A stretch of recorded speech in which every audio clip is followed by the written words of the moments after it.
Warahmatullahi wabarakatuh. Kami mahasiswa kebidanan semester 6, program studi S1 Kebidanan Stikers Husada Jombang. Pada video kali ini kami dari Grup Tangerang akan mempersembahkan edukasi pada remaja. Assalamualaikum adik-adik semua, selamat sore. Perkenalkan, nama saya Ibu Merlin.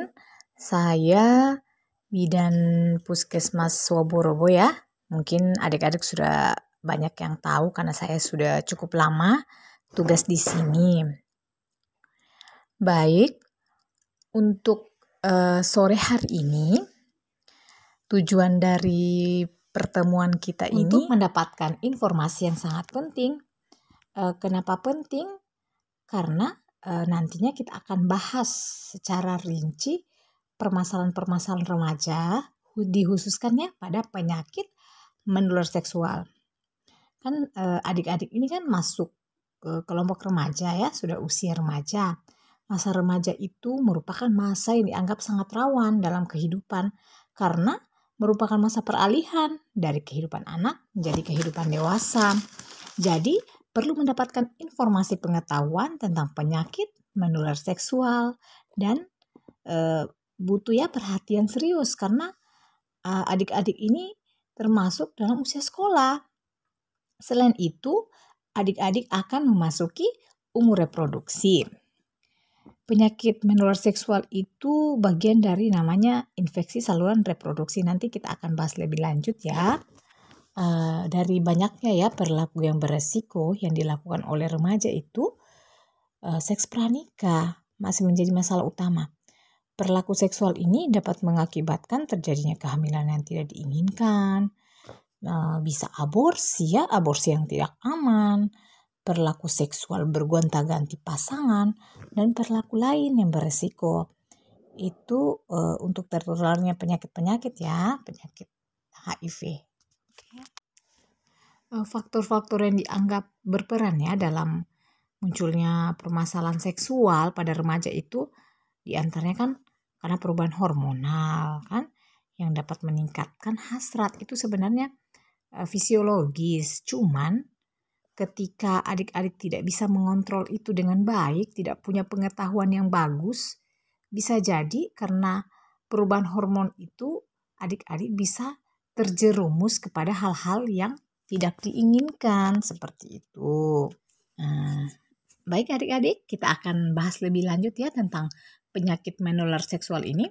Penyakit menular seksual itu infeksi atau penyakit yang ditularkan melalui hubungan seks. Hubungan seks ini bisa lewat oral ya, anal atau vagina, atau penyakit kelamin atau infeksi yang ditularkan melalui hubungan seks yang dapat menyerang alat kelamin dengan atau tanpa gejala, dapat muncul dan menyerang mata, bisa menyerang mulut, bisa menyerang saluran pencernaan, hati, otak, serta organ tubuh lainnya. Penyakit menular seksual ini disebabkan oleh mikroorganisme lebih dari 30 bakteri, virus, parasit, jamur yang berbeda di mana dapat ditularkan melalui kontak seksual dan kebanyakan infeksi ini bersifat asimptomatik. Asimptomatik ini tanpa gejala ya, atau tidak sama sekali bergejala seperti itu. Penyakit menular seksual ini berdasarkan penyembuhannya itu terbagi dua. Ada yang bisa disembuhkan dan ada yang tidak bisa disembuhkan. Yang bisa disembuhkan itu seperti penyakit sifilis, gonore, klamidia, trichomoniasis. Sebentar kita akan bahas lebih lanjut lagi ya. Kemudian yang tidak bisa disembuhkan itu seperti penyakit apa?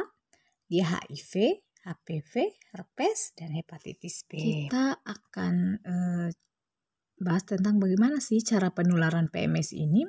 Pada umumnya, penularan penyakit menular seksual itu melalui hubungan seks ya 95%, sedangkan cara lainnya yaitu melalui transfusi darah, jarum suntik, dan plasenta. Plasenta ini ya biasa orang awam sebut ari-ari. Itu. Tanda dan gejala PMS itu kalau pada perempuan luka dengannya atau tanpa sakit di sekitar alat kelamin, anus, mulut, atau bagian tubuh yang lain, tonjolan-tonjolan kecil yang diikuti luka yang sangat sakit disertai di sekitar alat kelaminnya. Kemudian cairan tidak normal atau cairan dari vagina bisa gatal, kekuning-kuningan, kehijauan, berbau, atau berlendir. Yang ketiga itu sakit pada saat buang air kecil, yaitu infeksi menular seksual pada wanita biasanya tidak menyebabkan sakit atau biasa istilahnya burning urination ya. Gejala yang keempat itu perubahan warna kulit, ya terutama ya di bagian telapak tangan atau kaki. Perubahan bisa menyebar ke seluruh bagian kulit. Tanda gejala kelima itu tonjolan seperti jengger ayam, tumbuh tonjolan ya di sekitar alat kelamin.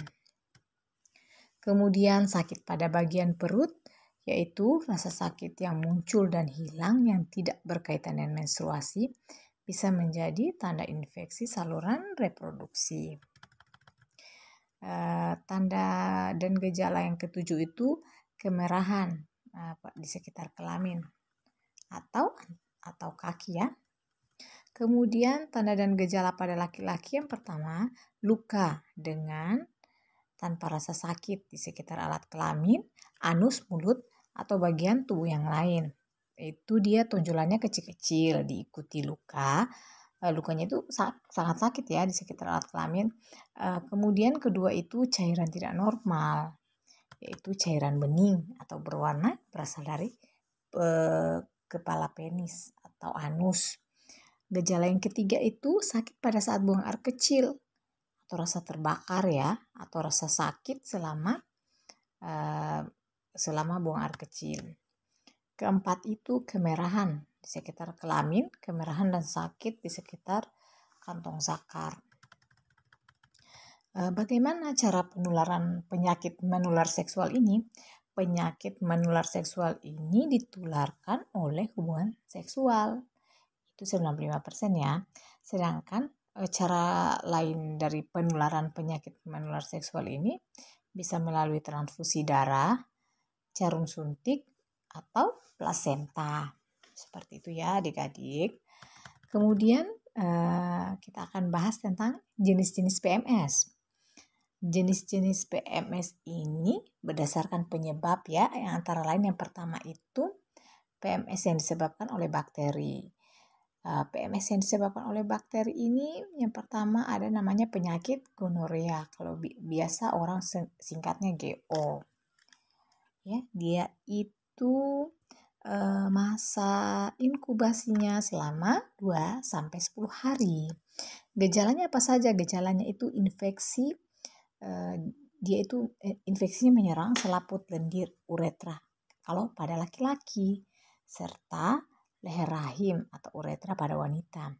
Pada laki-laki itu biasanya berupa rasa gatal dan panas pada saat buang air kecil. Kemudian keluar cairan atau nanah ya, kental berwarna kuning, kehijauan, serta spontan dari uretra ujung penis, bengkak atau menonjol keluar. Pada perempuan, sebagian besar itu tidak menimbulkan keluhan atau keluar cairan keputihan berwarna kuning, kehijauan ya. Kadang-kadang disertai rasa nyeri pada saat buang air kecil. Komplikasinya jika kita atau seseorang terkena gonorea itu yang sering terjadi kalau pada laki-laki itu testisnya atau buah zakarnya atau saluran spermanya bisa menimbulkan penyempitan. Pada wanita bisa terjadi perjalanan infeksi ke rahim ya. Atau saluran telur sehingga dapat menyebabkan kemandulan. Kemudian ada namanya sifilis atau raja singa. Di sini sifilis terbagi dalam berbagai namanya stadium ya. Ada namanya stadium, ada stadium 1, stadium 2, stadium 3. Untuk sifilis stadium 1 ini biasanya timbul antara 2-4 minggu setelah kuman masuk. biasanya ditandai dengan adanya benjolan kecil ya, merah, biasanya 1 buah, kemudian menjadi lika atau koreng yang tidak disertai rasa nyeri. Lokasi pada laki-laki biasanya pada alat kelamin, sedangkan pada wanita itu selain pada alat kelamin luar, bisa juga pada vagina maupun leher rahim. Bisa juga terkena pada bibir, lidah, atau sekitar dubur. Untuk stadium 2 ini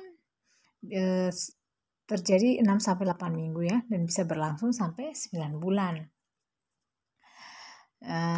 Kemudian kelainan awalnya itu biasa nafsu makan yang menurun, demam, sakit kepala, nyeri sendi ya. Kemudian dia ada stadium 3. Umumnya ini timbul antara 3-10 tahun setelah infeksi. Ditandai dengan 2 macam kelainan ya, berupa kelainan yang bersifat destruktif pada kulit, selaput lendir, tulang, sendi ya, adanya radang yang terjadi sekitar perlahan pada jantung, sistem pembuluh darah dan saraf.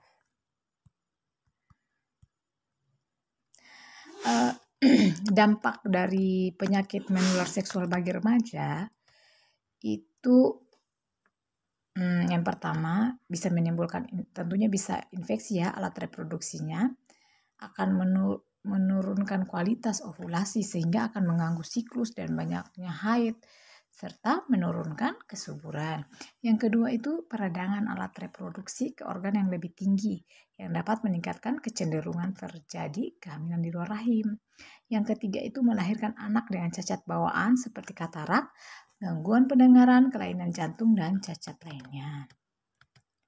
Kemudian itu ada namanya dampak secara psikologis. Dampak secara psikologis itu diantaranya tentunya rendah diri ya.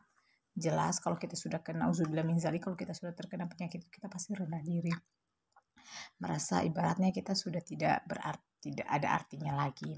Kemudian masa lalu malu dan takut sehingga tidak mau berobat yang akan memperberat penyakit atau bahkan akan mengobati jenis dan dosis tidak tepat yang justru akan memperberat penyakit ya. Kemudian gangguan hubungan seksual setelah menikah karena takut tertular lagi atau takut menularkan penyakit pada pasangannya. Dampak secara fisik itu bekas bisul atau nanah di daerah kelamin dapat mengganggu kualitas hubungan seksual di kemudian hari karena menimbulkan rasa nyeri dan tidak nyaman waktu berhubungan seks ya. Kemudian nyeri waktu BAK atau disuria karena peradangan mengenai saluran kemih. Yang ketiga itu dampak secara fisik ini gejala neurologi atau gangguan saraf. Kemudian lebih mudah terinfeksi HIV. Dan sudah jelas bisa menyebabkan kemandulan. Oke, mungkin sebelum Ibu lanjut ada pertanyaan. Silakan. Assalamualaikum warahmatullahi wabarakatuh. Selamat sore Bu Bidan, perkenalkan nama saya Naya. Saya ingin bertanya, bagaimana cara mencegah penyakit menular seksual? Terima kasih. Ya, bagus sekali ya pertanyaannya, Dek. Bagaimana pencegahan penyakit menular seksual ini bagi remaja? Yang pertama, sudah tentu hindari melakukan hubungan seksual. Di sini lebih bagusnya kan ketika kita melakukan hubungan seksual itu status kita halal ya, itu lebih aman. Kemudian hindari melakukan hubungan seksual dengan lebih 1 orang.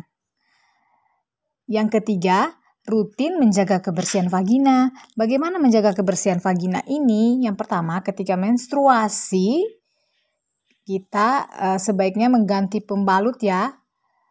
Paling lama itu setiap 4 jam. Jadi sudah diganti lagi pembalutnya. Kemudian area vagina ketika sudah membuang air besar atau buang air kecil itu dicebok bersih dan dikeringkan kembali ya, pakai kain bersih atau tisu seperti itu ya. Yang Keempat itu kita melakukan vaksinasi HPV untuk mencegah penularan virus ini. Nah, baik adik-adik semua, terima kasih ya atas waktunya. Semoga informasi ini tentunya sudah pasti sangat penting untuk adik-adik sekalian. Intinya harus banyak mendapatkan informasi yang tepat, harus berani berkata tidak untuk hal-hal yang tidak menguntungkan bagi diri sendiri ya. Nggak usah jangan takut dicap tidak gaul. Seperti itu ya. Harus berani tegas sama diri sendiri, oke?